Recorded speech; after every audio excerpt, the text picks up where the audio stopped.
Why is it so cold right now in a warmer world? Washington, Anchorage, Alaska was warmer Tuesday than Jacksonville, Florida. The weather in the U.S. Is that upside down? That's because the Arctic's deeply frigid weather escaped its regular atmospheric jail that traps the worst cold. It then meandered south to the central and eastern United States. And this has been happening more often in recent times, scientists say. Super cold air is normally locked up in the Arctic in the polar vortex, which is a gigantic circular weather pattern around the North Pole. A strong polar vortex keeps that cold air hemmed in. Then when it weakens, it causes like a dam to burst and the cold air heads south, said Judah Cohen, a winter storm expert for atmospheric environmental research, a commercial firm outside Boston. This is not record-breaking for Canada or Alaska or northern Siberia.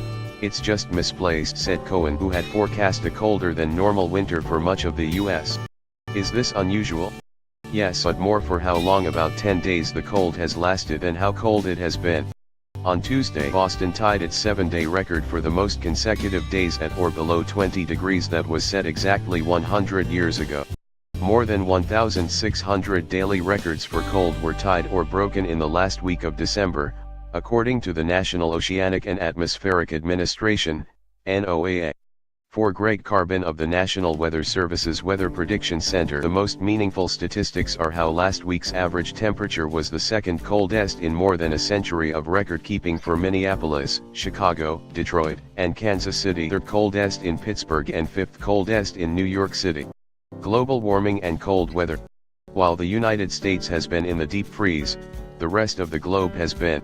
The globe as a whole was 0.9 degrees warmer than normal Tuesday, and the Arctic was more than 6 degrees warmer than normal, according to the University of Maine Climate Change Institute's analysis. If you look at the temperature map for the climate as a whole right now, the entire rest of the planet is warmer than the historical average with the exception of the eastern United States and Canada, and the last 3 years 2014, 2015 and 2016 have been consecutively the warmest years on record. Atmospheric scientist and Columbia University professor Adam Sobel last week. What's next? A brutal winter storm dumped snow, sleet, and freezing rain from normally balmy Florida up the southeast seaboard Wednesday, delivering a white coating that some cities hadn't seen in decades. Cars spun out of control on icy overpasses from Texas to Georgia. Forecasters warned that conditions could worsen, especially in the Northeast. In the southern U.S., a wind chill advisory was in effect Wednesday from Orlando down to Boca Raton as a bomb cyclone storm was expected to swirl up the East Coast, said CBS News weather producer David Parkinson.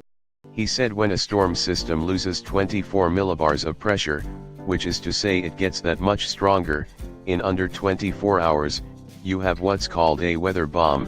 And so that's where you get the term bombogenesis. That's where we talk about storms bombing out. Much sort of like a Sandy or a hurricane or something like that. It gets really strong really quickly, and when that happens you have these bursts of intense snow, he said.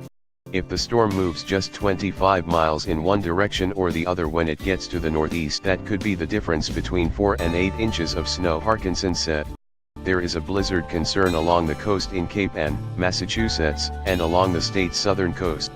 Winds are expected to be 40 to 70 miles per hour.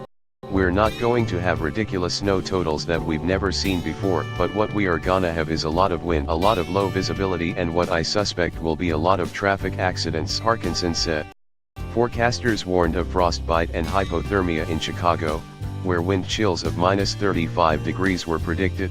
According to CBS Chicago, many homeowners are already facing the consequences of frozen or broken pipes due to bone-chilling temperatures. What makes the polar vortex move?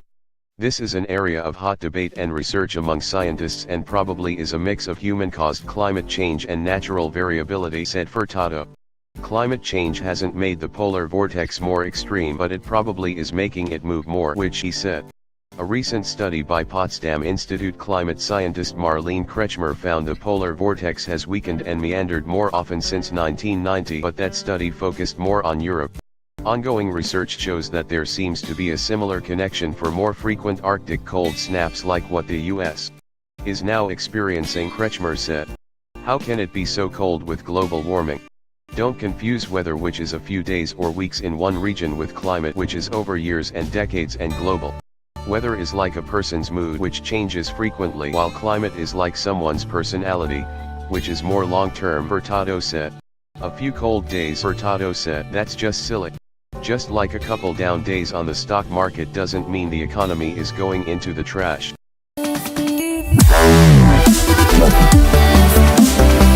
Wow.